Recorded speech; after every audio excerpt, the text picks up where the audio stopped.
Hey everybody, my name is Brooke Pfefferly and this is the video quiz 1.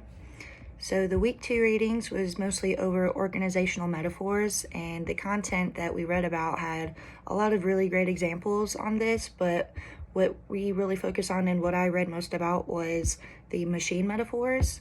And the one that really stood out to me was how organizations are a lot like ships. It was a pretty simple comparison, but you could also dig a little bit deeper and could really see how they were pretty closely related. I was able to talk about it when we were talking about the BP oil spill in our discussion board.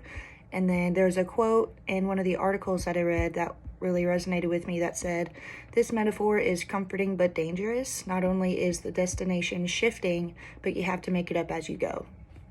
So obviously it's talking about a ship, and it can be calm, it can be like simple, you're just kind of on cruise control, not a lot's going on, and you're just doing what you need to do.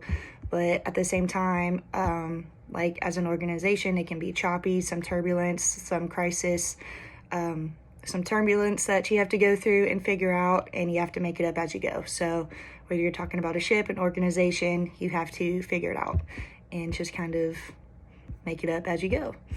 And then from week 3's readings, what it talked about this week was the classical management theory.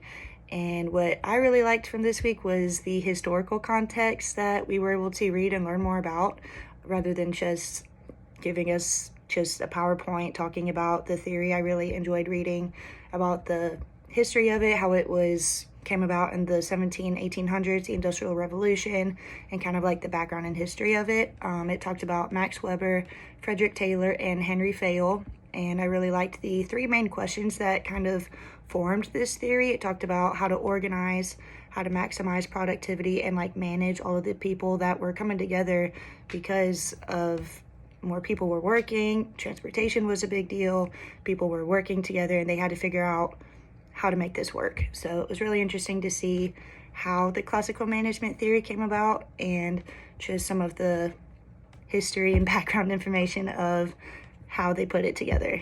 So that's what I enjoyed from week 2 and week 3's readings, and I'm looking forward to seeing what everyone else has to say about it.